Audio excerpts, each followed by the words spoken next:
Praise the lord. ದೇವರ ಪರಿಶುದ್ಧ ನಾಮಕ್ಕೆ ಸ್ತೋತ್ರವಾಗಲಿ. ನಿಮ್ಮೆಲ್ಲರಿಗೂ ನನ್ನ ಕರ್ತನಾದ ಯೇಸು ಕ್ರಿಸ್ತನ ನಾಮದಲ್ಲಿ ನನ್ನ ಪ್ರೀತಿಯ ವಂದನೆಗಳನ್ನು ನಾನು ತಿಳಿಯಪಡಿಸ್ತೇನೆ. ಮತ್ತೊಮ್ಮೆ ಸತ್ಯಧ್ವನಿ ಎಂಬುವಂಥ ಈ ಕಾರ್ಯಕ್ರಮಕ್ಕೆ ನಿಮ್ಮೆಲ್ಲರನ್ನು ಯೇಸು ಕ್ರಿಸ್ತನ ನಾಮದಲ್ಲಿ ನಾನು ಆಹ್ವಾನಿಸುವಳಾಗಿದ್ದೇನೆ. ಈ ಒಂದು ಸತ್ಯಧ್ವನಿ ಎಂಬುವಂಥ ಈ ಪ್ರಾರ್ಥನಾ ಕಾರ್ಯಕ್ರಮ end time full gospel harvesters India Udupi ಮತ್ತು ಮಂಗಳೂರು ಸಭೆಗಳ ವತಿಯಿಂದ ಪ್ರಸಾರವಾಗುವಂಥದ್ದಾಗಿದೆ. ಈ ನಮ್ಮ ಸಭೆಗಳಿಂದ ಪ್ರಸಾರವಾಗುವಂಥ ದೇವರ ವಾಕ್ಯ ಸಂದೇಶಗಳು ನಿಮಗೆ ಹೆಚ್ಚಾಗಿ ಲಭ್ಯವಾಗಬೇಕಾದರೆ ಪಾಸ್ಟರ್ ಎಂ ಪಾಲ್ ಪ್ರವೀಣ್ ಎಂಬುವಂಥ ಫೇಸ್ಬುಕ್ ಪೇಜ್ ಇದೆ ಮತ್ತು ಯೂಟ್ಯೂಬ್ ಚಾನಲ್ ಇದೆ. ನೀವು ಯೂಟ್ಯೂಬ್ ಚಾನಲ್ ಸಬ್ಸ್ಕ್ರೈಬ್ ಮಾಡಿ, ಫೇಸ್ಬುಕ್ ಪೇಜನ್ನು ನೀವು ಲೈಕ್ ಮಾಡಿ ಫಾಲೋ ಮಾಡುವಂಥದ್ದಾದರೆ ಈ ಸಂದೇಶಗಳು ನಿಮಗೆ ಹೆಚ್ಚಾಗಿ ದೊರಕುವಂಥವಾಗಿರ್ತವೆ. ಅಷ್ಟು ಮಾತ್ರವಲ್ಲ, ನಿಮಗೇನಾದರೂ ಪ್ರಾರ್ಥನಾ ಸಹಾಯ, ದೇವರ ವಾಕ್ಯ ಸಂಬಂಧವಾದ ಆಲೋಚನೆಗಳು ನಿಮ್ಗೆ ಅಗತ್ಯವಾಗಿ ಬೇಕಿದ್ದರೆ ಟಿ ವಿ ಪರದ ಮೇಲೆ ಕಾಣ್ತಿರುವಂಥ ಫೋನ್ ನಂಬರನ್ನು ನೀವು ಸಂಪರ್ಕಿಸಬಹುದು. ಖಂಡಿತವಾಗಿ ಪವಿತ್ರಾತ್ಮನ ಸಹಾಯದಿಂದ ನಿಮಗೆ ಆದಷ್ಟು ಸಹಾಯ ಮಾಡಲಿಕ್ಕೆ ಸಿದ್ಧರಿದ್ದೇವೆ ಎಂಬುದನ್ನು ಹೇಳಲಿಕ್ಕೆ ನಾನು ಇಷ್ಟಪಡ್ತೇನೆ. Praise the lord. ದೇವರ ನಾಮಕ್ಕೆ ಸ್ತೋತ್ರವಾಗಲಿ. ಈಗ ನಾವು ದೇವರ ವಾಕ್ಯ ಸಂದೇಶಕ್ಕೆ ಹೋಗುವುದಕ್ಕಿಂತ ಮುಂಚೆ ಒಂದು ಚಿಕ್ಕ ಪ್ರಾರ್ಥನೆಯನ್ನು ನಾವು ಮಾಡಿಕೊಳ್ಳೋಣ. ಪ್ರೀತಿಯುಳ್ಳ ಪರಲೋಕದ ತಂದೆ ದೇವರೇ, ಯೇಸು ಕ್ರಿಸ್ತನ ನಾಮದಲ್ಲಿ ನಿಮಗೆ ಸ್ತೋತ್ರಗಳನ್ನು ಸಲ್ಲಿಸುತ್ತೇವೆ ಸ್ವಾಮಿ. ಕರ್ತನೆ, ಸಂಜೆ ಸಮಯದಲ್ಲಿ ಕರ್ತ ಸತ್ಯಧ್ವನಿ ಮತ್ತು ಕಾರ್ಯಕ್ರಮಕ್ಕಾಗಿ ಸ್ತೋತ್ರ. ವೀಕ್ಷಿಸುವಂಥ ನಮ್ಮೆಲ್ಲ ಪ್ರಿಯರಿಗಾಗಿ ನಿನ್ನ ನಾಮಕ್ಕೆ ನಾನು ಸ್ತೋತ್ರ ಮಾಡ್ತೇನೆ.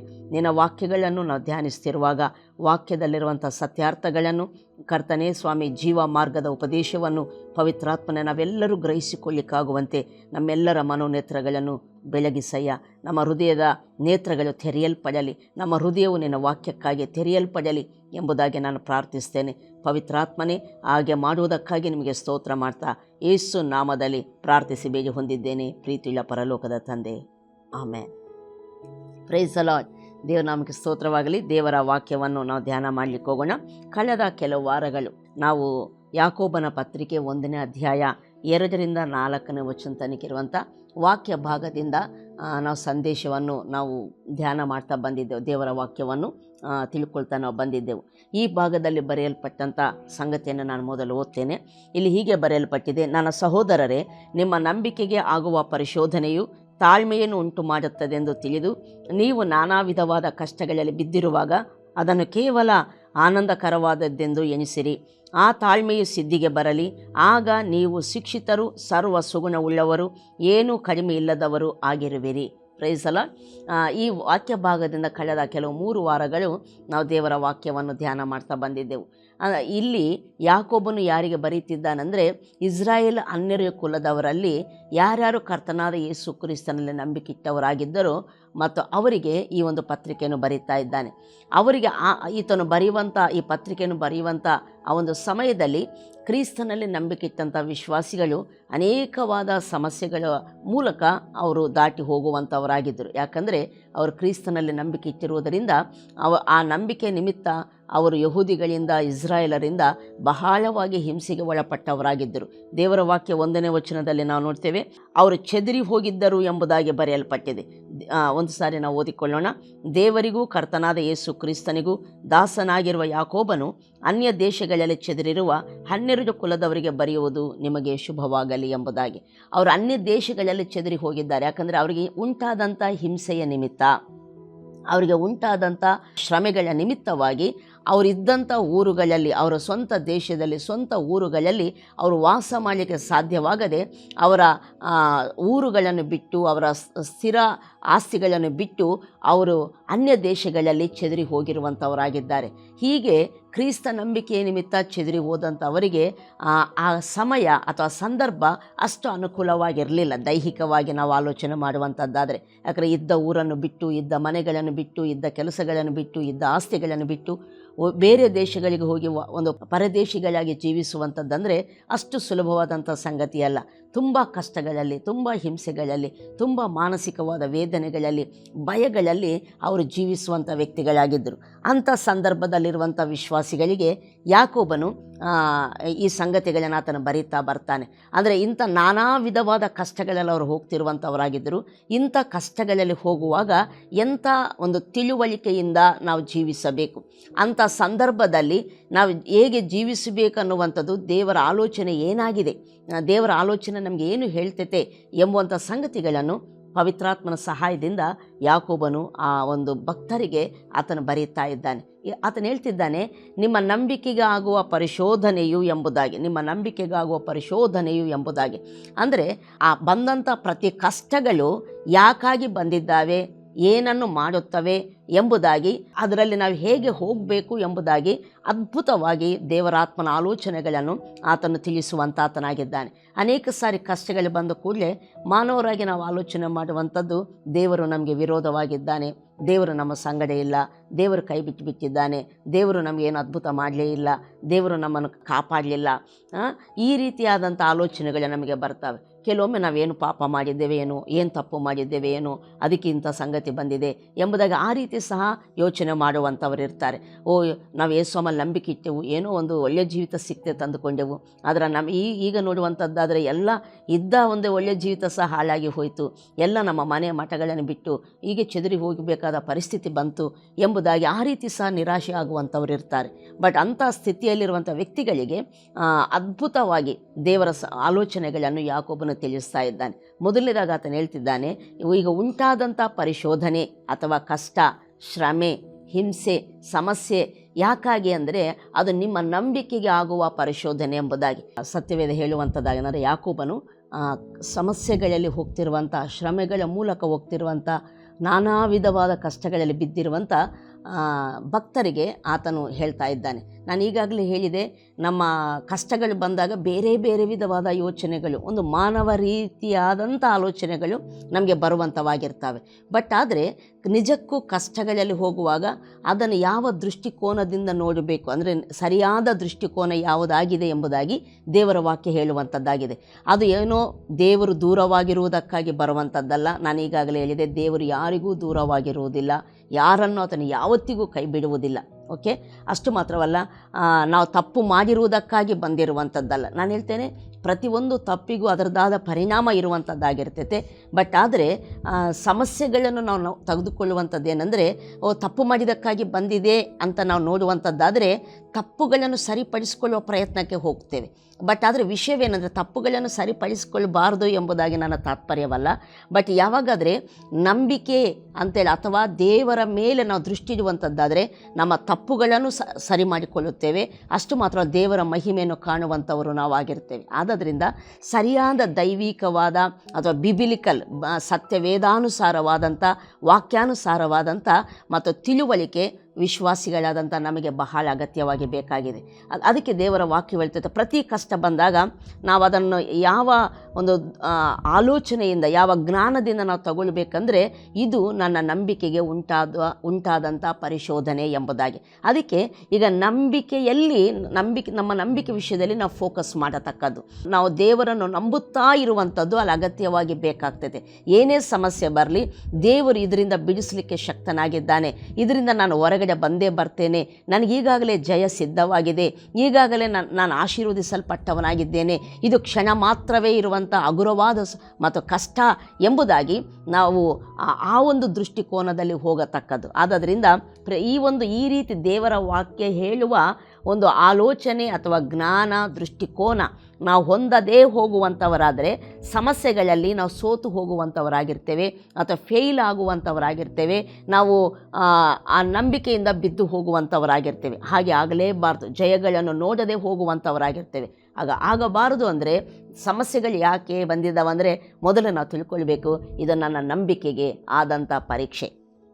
ಅದಕ್ಕೆ ಆ ಪರೀಕ್ಷೆಯಲ್ಲಿ ಜಯಿಸಬೇಕಂದ್ರೆ ನಂಬಿಕೆಯಲ್ಲಿ ಸ್ಥಿರವಾಗಿದ್ದರೆ ಸಾಕು. ಅದಕ್ಕೆ ಪೇತ್ರನು ಸಹ ಆತನ ಮೊದಲನೇ ಪತ್ರಿಕೆ 5ನೇ ಅಧ್ಯಾಯದಲ್ಲಿ 9-10 ವಚನಗಳನ್ನು ನೋಡುವಾಗ, ನೀವು ನಂಬಿಕೆಯಲ್ಲಿ ಸ್ಥಿರವಾಗಿದ್ದು ಎಂಬುವಂಥ ಮಾತನ್ನು ಆತನು ಬರೆಯುತ್ತಾನೆ. ಅಂದರೆ ಒಟ್ಟಾರೆ ಏನೇ ಸಂಗತಿಗಳು ಬರಲಿ, ಏನೇ ಚಾಲೆಂಜಸ್ ಬರಲಿ, ಏನೇ ಕೊರತೆಗಳು ಬರಲಿ, ಏನೇ ಬರಲಿ, ನಂಬಿಕೆಯಲ್ಲಿ ದೇವರ ವಾಕ್ಯ ಹೇಳುವಂಥ ಸತ್ಯಗಳನ್ನು ನಂಬಿದವರಾಗಿ, ದೇವರ ಶಕ್ತಿಯನ್ನು, ನಮ್ಮನ್ನು ಬಿಡಿಸಲಿಕ್ಕಿರುವಂಥ ದೇವರ ನಂಬಿಕಸ್ತಕತೆಯನ್ನು, ದೇವರ ಪರಾಕ್ರಮೆಯನ್ನು ನಂಬಿದವರಾಗಿ, ಆ ನಂಬಿಕೆಯಲ್ಲಿ ನಾವು ಸ್ಥಿರವಾಗಿದ್ದರೆ ಸಾಕು, ಆ ಪರಿಶೋಧನೆಯನ್ನು ನಾವು ಜಯಿಸುವಂಥವರಾಗಿರ್ತೇವೆ. ಓಕೆ, ಎರಡನೇದಾಗಿ ನಾವು ಕಳೆದ ವಾರಗಳನ್ನು ನಾವು ನೋಡಿದೆವು, ಆ ಕಷ್ಟಗಳಲ್ಲಿ ಹೋಗುವಾಗ ನಾವು ಏನು ಮಾಡಬೇಕು ಎಂಬುದಾಗಿ. ಇಲ್ಲಿ ಭಕ್ತನ ಅನ್ನೋದಕ್ಕಿಂತ ಪವಿತ್ರಾತ್ಮನ ಭಕ್ತನ ಮೂಲಕ ಹೇಳುವಂಥ ಸಂಗತಿ ಏನಂದರೆ, ನಾನಾ ವಿಧವಾದ ಕಷ್ಟಗಳಲ್ಲಿ ನೀವು ಬಿದ್ದಿರುವಾಗ ಅದನ್ನು ಕೇವಲ ಆನಂದಕರವಾದದ್ದೆಂದು ಎಣಿಸಿರಿ ಎಂಬುದಾಗಿ. ಅಂದರೆ ಏನೇ ಸಮಸ್ಯೆಗಳು ಬರಲಿ, ಇದು ದುಃಖಕರವಾದದ್ದು, ಸೋಲಿಗೆ ತಗೊಂಡು ಹೋಗ್ತೈತೆ, ಅವಮಾನ ಪಡಿಸುವಂಥದ್ದಾಗಿರ್ತೈತೆ, ನನ್ನನ್ನು ಬೀಳಿಸುವಂಥದ್ದಾಗಿರ್ತೈತೆ, ನನ್ನನ್ನು ಬರ್ಬಾದ್ ಮಾಡ್ತೈತೆ, ಈ ರೀತಿ ತಗೊಳ್ಳಬಾರದು, ಅಥವಾ ಈ ರೀತಿ ಅದನ್ನು ನಾವು ತಗೊಳ್ಬಾರ್ದು. ಏನೇ ನಾನಾ ವಿಧವಾದ ಬೇರೆ ಬೇರೆ ಯಾವ ರೀತಿ ಕಷ್ಟಗಳಲ್ಲಿ ನಾವು ಬಿದ್ದಿದ್ರೂ ಸಹ ಅದನ್ನು ನಾವು ತಗೊಳ್ಬೇಕಾದ ರೀತಿ ಏನಂದರೆ, ಇದು ಕೇವಲ ಆನಂದಕರ, ಇವೆಲ್ಲವೂ ನನ್ನ ಜಯಕ್ಕಾಗಿ, ಇವೆಲ್ಲವೂ ನನ್ನ ಹಿತಕ್ಕಾಗಿ, ಇವೆಲ್ಲದರಲ್ಲಿ ನಾನು ದೇವರ ಮಹಿಮೆಯನ್ನು ನೋಡ್ತೇನೆ, ಇನ್ನಷ್ಟು ನಾನು ವೃದ್ಧಿಗೆ ಹೋಗ್ತೇನೆ ಎಂಬುದಾಗಿ ಒಂದು ಪಾಸಿಟಿವ್, ಅಂದರೆ ಒಂದು ನಂಬಿಕೆಯ ದೃಷ್ಟಿಕೋನದಿಂದ ಅದನ್ನು ತಗೊಂಡು ಅದನ್ನು ಕೇವಲ ಆನಂದಕರವಾದದ್ದು, ದುಃಖಕರವಾದದ್ದಲ್ಲ, ಆನಂದಕರವಾದದ್ದೆಂಬುದಾಗಿ ನಾವು ಎಣಿಸಬೇಕು ಎಂಬುದಾಗಿ ಸತ್ಯವೇದ ಹೇಳ್ತೈತೆ. ನಾವು ನೋಡ್ತೇವೆ ಫಿಲಿಪ್ಪಿಯರಿಗೆ ಬರೆದಂಥ ಪತ್ರಿಕೆ ಅಪೊಸ್ತಲನಾದ ಪೌಲನು 4ನೇ ಅಧ್ಯಾಯ 4ನೇ ವಚನದಲ್ಲಿ ಆತನು ಹೀಗೆ ಹೇಳ್ತಾನೆ, ನೀವು ಯಾವಾಗಲೂ ಸಂತೋಷಿಸಿರಿ, ತಿರುಗಿ ನಾನು ಹೇಳುತ್ತೇನೆ, ನೀವು ಯಾವಾಗಲೂ ಸಂತೋಷಿಸಿರಿ ಎಂಬುದಾಗಿ. ಅಂದರೆ ಯಾವಾಗಲೂ ನೀವು ಆನಂದವಾಗಿರ್ರಿ ಎಂಬುದಾಗಿ. ಅಂದರೆ ಅದನ್ನು ಯಾವಾಗಲೂ ಅಂತ ಹೇಳುವಾಗ ಸ್ಪೆಷಲಾಗಿ ಆತನು ಹೇಳ್ತಿರುವಂಥ ಸಂಗತಿ ಏನಂದರೆ, ಕಷ್ಟಗಳಲ್ಲಿ ಹೋಗುವಾಗ, ಸಮಸ್ಯೆಗಳಲ್ಲಿ ಹೋಗುವಾಗ, ಅನನುಕೂಲವಾದ ಪರಿಸ್ಥಿತಿಗಳಲ್ಲಿ ಹೋಗುವಾಗ, ವ್ಯತಿರಿಕ್ತವಾದ ಸನ್ನಿವೇಶಗಳಲ್ಲಿ ಹೋಗುವಾಗ, ಚಾಲೆಂಜಸ್ಸಲ್ಲಿ ಹೋಗುವಾಗ, ಅಂಥ ಅನನುಕೂಲವಾದ ಪರಿಸ್ಥಿತಿಗಳಲ್ಲಿ ಹೋಗುವಾಗ ನೀವು ಆನಂದ ಪಡ್ರಿ. ಯಾಕಂದರೆ ನಿಮಗೆ ಸೋಲಿಲ್ಲ, ನಿಮಗೆ ಜಯವಾಗಿದೆ. ನಿಮಗೆ ಅವಮಾನವಾಗುವುದಿಲ್ಲ, ನಿಮ್ಮ ತಲೆ ಮೇಲಕ್ಕೆ ಎತ್ತಲ್ಪಡ್ತೈತೆ. ನಿಮ್ಮ ಕಾಲು ಜಾರುವುದಿಲ್ಲ, ಅದು ಸ್ಥಿರಪಡಿಸಲ್ಪಡುವಂಥದ್ದಾಗಿರ್ತೈತೆ. Price the lord. ಆದ್ದರಿಂದ ಇಂಥ ಅದ್ಭುತವಾದ ದೇವರು ನಮಗಿದ್ದಾನೆ, ಇಂಥ ಅದ್ಭುತವಾದ ವಾಕ್ಯವೂ ನಮಗಿದೆ. ಆದ್ದರಿಂದ ನಾವೆಲ್ಲ ಪರಿಸ್ಥಿತಿಗಳಲ್ಲಿ ಸಹ ನಾವು ಸಂತೋಷ ಪಡುವಂಥದ್ದು, ಎಲ್ಲವನ್ನು ಸಹ ಆನಂದಕರವಾಗಿ. ಯಾರಾದರೂ ಬೈದ್ರ, ಅವಮಾನ ಮಾಡಿದರೆ ಅದು ಸಹ ಆನಂದಕರ ಎಂಬುದಾಗಿ. ಯಾಕಂದರೆ ನಿನ್ನ ದೇವರು ಮೇಲಕ್ಕೆತ್ತುತ್ತಾನೆ, ದೇವರು ನಿನ್ನ ಮಾನಕ್ಕೂ ಗೌರವಕ್ಕೂ ಆಧಾರವಾಗಿದ್ದಾನೆ, ದೇವರು ನಿನ್ನ ತಲೆಯನ್ನು ಕೆಳಗೆ ಹಾಕುವುದೇ ಇಲ್ಲ. ಹೀಯಾಳಿಸಿರುವಂಥ, ಅವಮಾನ ಮಾಡಿರುವಂಥ ಜನರ ಮಧ್ಯದಲ್ಲಿ ನಿನ್ನ ತಲೆಯನ್ನು ಮೇಲಕ್ಕೆತ್ತಲಿಕ್ಕೆ ದೇವರಿದ್ದಾನೆ. ಇದನ್ನು ನೆನೆಸಿ ನೀನು ಎಲ್ಲವನ್ನು ಆನಂದಕರವಾಗಿ ಎಣಿಸು ಎಂಬುದಾಗಿ. ಇದೆಲ್ಲ ಜಯದ ಮಾರ್ಗ, ಜೀವದ ಮಾರ್ಗ. ಈ ಮಾರ್ಗದಲ್ಲಿ, ಅಂದರೆ ಈ ವಾಕ್ಯ ಹೇಳುವ ಪ್ರಕಾರ ನಮ್ಮನ್ನು ನಾವು ಹಾಗೆ ಜೀವಿಸಲಿಕ್ಕೆ ನಾವು ಪ್ರಾರಂಭಿಸುವಂಥವರಾಗಿರ್ತೇವೋ, ಖಂಡಿತವಾಗಿ ನಮ್ಮ ಜೀವನದಲ್ಲಿ ಸಮೃದ್ಧಿಯಾದ ಜೀವವನ್ನು ಅನುಭವಿಸ್ತೇವೆ, ಸಮೃದ್ಧಿಯಾದ ಜಯಗಳಲ್ಲಿ ನಾವು ನಡೆಯುವಂಥವರಾಗಿರ್ತೇವೆ. ಇವತ್ತು ಸಹ ಇದೇ ಭಾಗದಿಂದ ಇನ್ನೊಂದು ಸಂಗತಿ ಇಲ್ಲಿ ನಮಗೆ ಕಂಡು ಬರುವಂಥದ್ದಾಗಿರ್ತೈತೆ. ಅದರ ಕುರಿತು ನಾವು ಧ್ಯಾನ ಮಾಡೋಣ. ಇಲ್ಲಿ ನಮಗೆ ಕಾಣುವಂಥ ಇನ್ನೊಂದು ಸಂಗತಿ ಏನಂದರೆ, 2ನೇ ವಚನದಲ್ಲೇ ನಾವು ನೋಡ್ತೇವೆ, 2-3 ವಚನಗಳು ಕಂಬೈಂಡ್ ಆಗಿದ್ದಾವೆ ಕನ್ನಡ ಬೈಬಲಲ್ಲಿ. ನನ್ನ ಸಹೋದರರೇ, ನಿಮ್ಮ ನಂಬಿಕೆಗಾಗುವ ಪರಿಶೋಧನೆಯು ತಾಳ್ಮೆಯನ್ನು ಉಂಟು ಮಾಡುತ್ತದೆಂದು ತಿಳಿದು. ತಾಳ್ಮೆ ಎಂಬುವಂಥ ಒಂದು ಪದವನ್ನು ನಾವು ನೋಡುವಂಥವರಾಗಿರ್ತೇವೆ. ಮತ್ತು 4ನೇ ವಚನದಲ್ಲಿ ಸಹ ನಾವು ನೋಡ್ತೇವೆ, ಆ ತಾಳ್ಮೆಯು ಸಿದ್ಧಿಗೆ ಬರಲಿ, ಆಗ ನೀವು ಶಿಕ್ಷಿತರು, ಸರ್ವ ಸುಗುಣವುಳ್ಳವರು, ಏನೂ ಕಡಿಮೆ ಇಲ್ಲದವರು ಆಗಿರುವಿರಿ ಎಂಬುದಾಗಿ. ಇಲ್ಲಿ ಆತನು ಹೇಳುವಂಥದ್ದೇನೆಂದರೆ, ನಿಮ್ಮ ನಂಬಿಕೆಗಾಗುವ ಪರಿಶೋಧನೆಯು, ಅಂದರೆ ಕಷ್ಟಗಳು ನಂಬಿಕೆಗೆ ಆಗುವಂಥ ಪರೀಕ್ಷೆ ಆಗಿದ್ದಾವೆ. ಈ ಪರೀಕ್ಷೆ ಅನ್ನುವಂಥದ್ದು ನಿಮಗೆ ತಾಳ್ಮೆಯನ್ನು ಉಂಟು ಮಾಡುತ್ತದೆಂದು ತಿಳಿದು ಎಂಬುದಾಗಿ. ಈ ತಾಳ್ಮೆ ಅನ್ನುವಂಥದ್ದು ಒಂದು, ನಾನು ಈಗಾಗಲೇ ಯಾವಾಗಲೂ ಹೇಳ್ತಾ ಇರ್ತೇನೆ, ಮಾನವ ರೀತಿಯಲ್ಲಿ ಅದನ್ನು ನಾವು ಅರ್ಥ ಮಾಡಿಕೊಳ್ಳೋದು ಬೇರೆ, ಬಟ್ ಆದರೆ ಆತ್ಮಿಕ ರೀತಿಯಲ್ಲಿ ಇರುವಂಥ ಅರ್ಥವೇ ಬೇರೆ ಆಗಿರ್ತೈತೆ. ಇಲ್ಲಿ ಯಾವಾಗಾದರೂ ಸತ್ಯವೇದ ತಾಳ್ಮೆ ಎಂಬುದಾಗಿ ಹೇಳುವಂಥದ್ದಾಗಿರ್ತೈತೋ, ಇದು ಆತ್ಮೀಕ ರೀತಿಯಲ್ಲಿ ನಾವು ನೋಡುವಂಥದ್ದಾದರೆ ದೇವರಲ್ಲಿ ಸ್ಥಿರಚಿತ್ತವನ್ನು ಹೊಂದಿರುವಂಥದ್ದು ತಾಳ್ಮೆ ಎಂಬುದಾಗಿ, ಸ್ಟೆಡ್ ಫಾಸ್ಟ್ನೆಸ್ ಎಂಬುದಾಗಿ ಸಹ ಸತ್ಯವೇದ ಹೇಳುವಂಥದ್ದಾಗಿರ್ತೈತೆ. ಎಂಡ್ಯೂರೆನ್ಸ್ ಎಂಬುದಾಗಿ ಸಹ ಹೇಳುವಂಥದ್ದಾಗಿರ್ತೈತೆ. ಅನೇಕ ಸಹ ತಾಳ್ಮೆ ಅಂದರೆ ಸಹಿಸ್ಕೊಂಡಿರುವಂಥದ್ದು ಎಂಬುದಾಗಿ.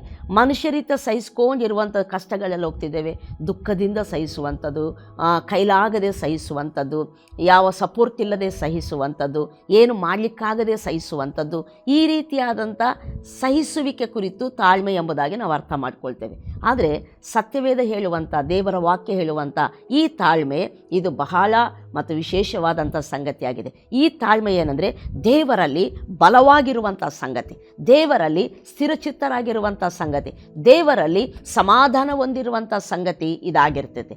ಅಂದರೆ ಯಾವಾಗಾದರೆ ನಮಗೆ ಬಂದಿರುವಂಥ ಕಷ್ಟಗಳು, ಸಮಸ್ಯೆಗಳು ಅವ ನಮ್ಮ ನಂಬಿಕೆಗೆ ಆಗುವಂಥ ಪರಿಶೋಧನೆ ಎಂಬುದಾಗಿ ನಾವು ಯಾವಾಗಾದರೂ ಅರ್ಥ ಮಾಡಿಕೊಳ್ತೇವೋ, ನಾವು ಗಲಿಬಿಲಿಗೊಳ್ಳುವುದಿಲ್ಲ, ಭಯಪಡುವುದಿಲ್ಲ, ಚಿಂತೆ ಮಾಡುವುದಿಲ್ಲ, ಒಂದು ಸಗಟು, ಒಂದು ಆ್ಯಾವರೇಜ್ ಮಾನವನು ನಡೆದುಕೊಳ್ಳುವ ರೀತಿಯಲ್ಲಿ ನಡೆಯುವುದಿಲ್ಲ.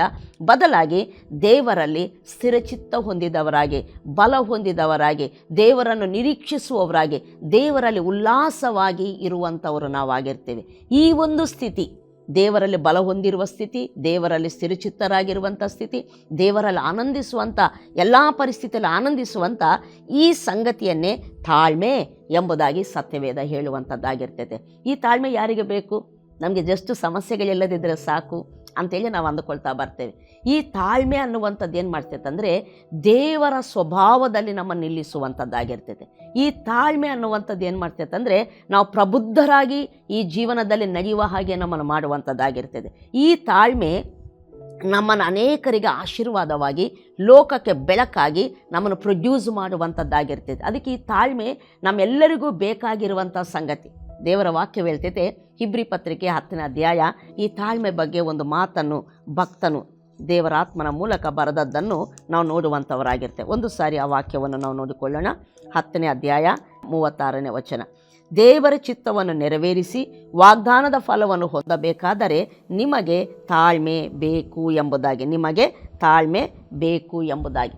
ಆದ್ದರಿಂದ ದೇವರ ವಾಗ್ದಾನಗಳು ನಮ್ಮ ಜೀವನದಲ್ಲಿ ನೆರವೇರಬೇಕಾ, ದೇವರ ಆಶೀರ್ವಾದಗಳಲ್ಲಿ ನಾವು ನಡೆಯಬೇಕಾ, ನಮಗೆ ಈ ತಾಳ್ಮೆ ಅಗತ್ಯ.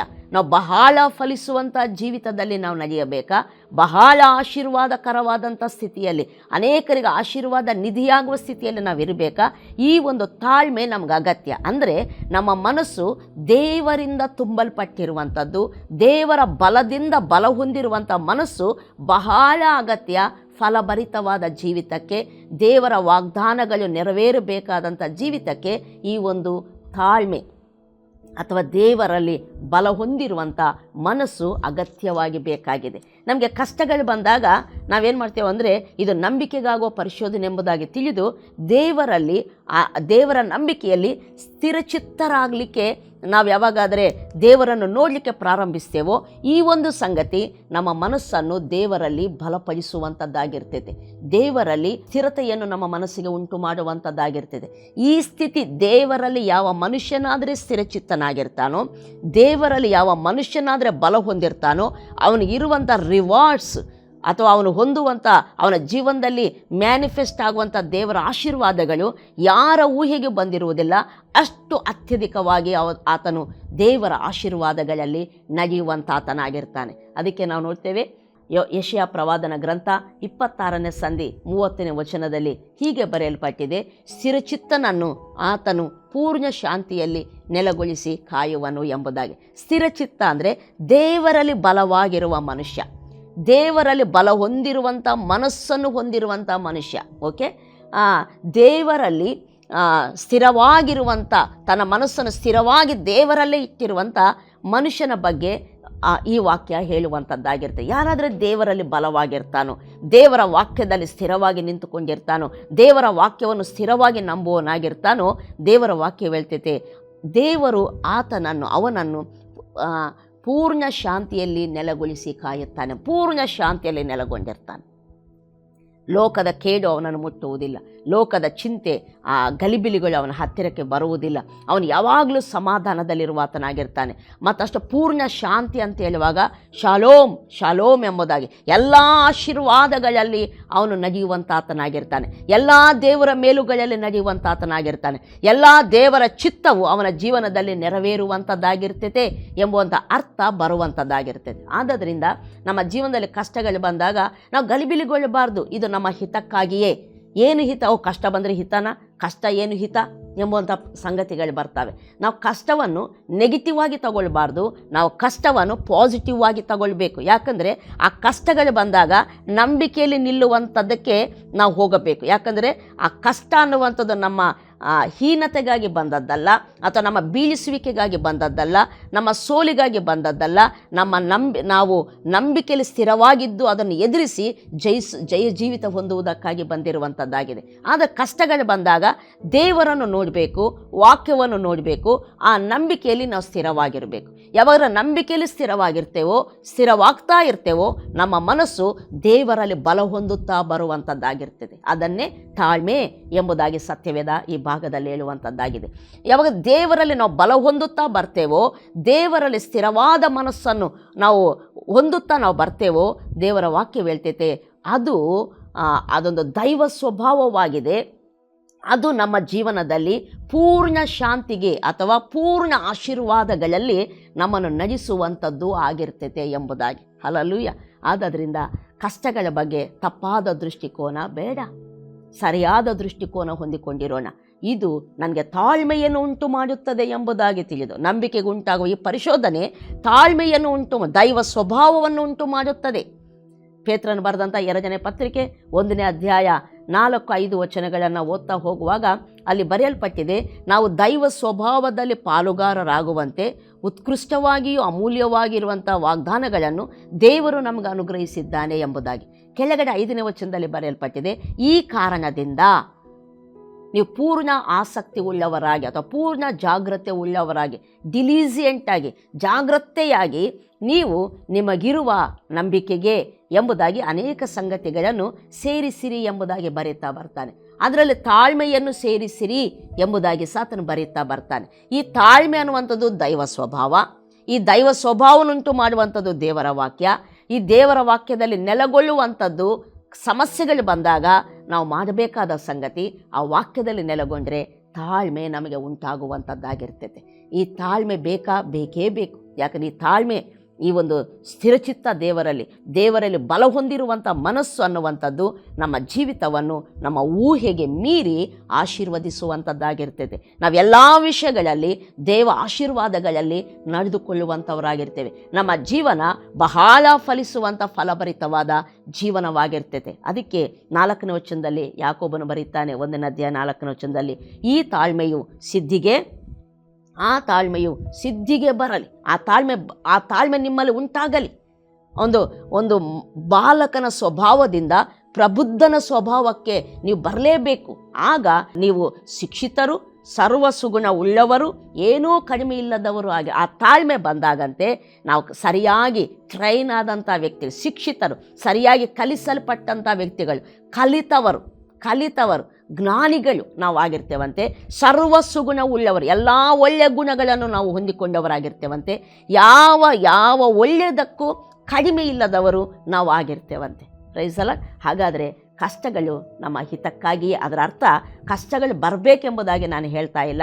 ಕಷ್ಟಗಳು ಬಂದಾಗ, ಲೋಕದಲ್ಲಿ ಕಷ್ಟಗಳು ಉಂಟು ಎಂಬುದಾಗಿ ಸತ್ಯವೇದ ಹೇಳ್ತೈತೆ.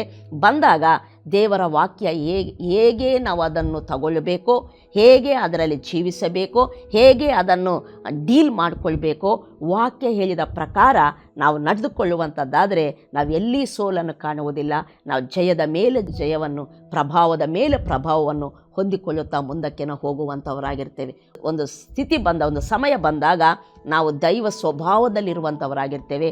ನಮ್ಮ ಮೂಲಕ ಲೋಕವು ಆಶೀರ್ವದಿಸಲ್ಪಡುವಂಥದ್ದಾಗಿರ್ತದೆ. ಹಲ್ಲೆಲೂಯಾ. ಪ್ರಾರ್ಥನೆ ಮಾಡಿಕೊಳ್ಳೋಣ. ಪ್ರೀತಿಯುಳ್ಳ ಪರಲೋಕದ ತಂದೆ ದೇವರೇ, ಯೇಸು ಕ್ರಿಸ್ತನ ನಾಮದಲ್ಲಿ ನಿಮಗೆ ಸ್ತುತಿ ಸ್ತೋತ್ರಗಳನ್ನು ನಾನು ಸಲ್ಲಿಸುತ್ತೇನೆ ಸ್ವಾಮಿ. ಈ ಸಂದರ್ಭದಲ್ಲಿ ನಿನ್ನ ವಾಕ್ಯವನ್ನು ನಾವು ಧ್ಯಾನ ಮಾಡಿದ್ದೇವೆ. ನಾವು ನಾನಾ ವಿಧವಾದ ಕಷ್ಟಗಳಲ್ಲಿ ಹೋಗುವಾಗ ಅದು ನಮ್ಮ ನಂಬಿಕೆಗಾಗುವ ಪರಿಶೋಧನೆ ಎಂಬುದಾಗಿ ತಿಳಿದು ಅದು ತಾಳ್ಮೆಯನ್ನು ಉಂಟು ಮಾಡುತ್ತದೆ ಎಂಬುದಾಗಿ ನಿನ್ನ ವಾಕ್ಯ ಹೇಳ್ತೈತೆ. ಈ ತಾಳ್ಮೆ, ನಿನ್ನಲ್ಲಿ ಸ್ಥಿರಚಿತ್ತ, ನಿನ್ನಲ್ಲಿ ಬಲ ಹೊಂದಿರುವಂಥ ಸ್ಥಿತಿ ಪ್ರತಿಯೊಬ್ಬರಿಗೂ ಉಂಟಾಗಬೇಕನ್ನುವಂಥದ್ದು ನಿನ್ನ ಸಂಕಲ್ಪ ಸ್ವಾಮಿ. ಈ ಸ್ಥಿತಿಯಲ್ಲಿ ನಿನ್ನ ಚಿತ್ತವು ನಮ್ಮ ಜೀವನದಲ್ಲಿ ನೆರವೇರುವಂಥದ್ದಾಗಿರ್ತೈತೆ. ಆದ್ದರಿಂದ ಸ್ವಾಮಿ, ನಿನ್ನಲ್ಲಿ ಪ್ರತಿಯೊಬ್ಬರು ಪ್ರತಿ ಪರಿಸ್ಥಿತಿಯಲ್ಲಿ ಸ್ಥಿರಚಿತ್ತರಾಗುವುದಕ್ಕೆ ಪವಿತ್ರಾತ್ಮನೆ ಬಲಪಡಿಸಬೇಕೆಂಬುದಾಗಿ ಪ್ರಾರ್ಥಿಸ್ತೇನೆ. ಈ ದೈವಿಕವಾದ ಆಶೀರ್ವಾದಗಳು ಎಲ್ಲರ ಜೀವನದಲ್ಲಿ ಪವಿತ್ರಾತ್ಮನೆ ಕರ್ತನ ಸುರಿಯಲ್ಪಡಲಿ ಎಂಬುದಾಗಿ ನಾನು ಪ್ರಾರ್ಥಿಸ್ತೇನೆ ಸ್ವಾಮಿ. ಪ್ರತಿಯೊಬ್ಬರು ಪ್ರತಿಯೊಂದು ಮಗುವಾಗೆ ಪ್ರವರ್ತಿಸಿದೆ ಸ್ವಾಮಿ, ತಿಳಿದವರಾಗಿ ಶಿಕ್ಷಿತರಾಗಿ ಪ್ರವರ್ತಿಸುವಂತೆ ಕರ್ತನಪ್ಪ ಸತ್ಯಗಳಲ್ಲಿ ನಡೆದುಕೊಂಡು ಸ್ವಾಮಿ, ಲೋಕಕ್ಕೆ ಕರ್ತನೆ ಆಶೀರ್ವಾದ ನಿಧಿಗಳಾಗುವಂತೆ ಎಲ್ಲ ಕ್ರೈಸ್ತವ ಸಮಾಜವನ್ನು, ಎಲ್ಲ ನಿನ್ನಲ್ಲಿ ನಂಬಿಕಿಟ್ಟಂಥ ಮಕ್ಕಳನ್ನು ನೀನು ಬಲಪಡಿಸಬೇಕೆಂಬುದಾಗಿ ನಾನು ಪ್ರಾರ್ಥಿಸ್ತೇನೆ. ಯೇಸು ನಾಮದಲ್ಲಿ ಪ್ರಾರ್ಥಿಸಿ ಬೇಡಿ ಹೊಂದಿದ್ದೇನೆ ಪ್ರೀತಿಯುಳ್ಳ ಪರಲೋಕದ ತಂದೆ.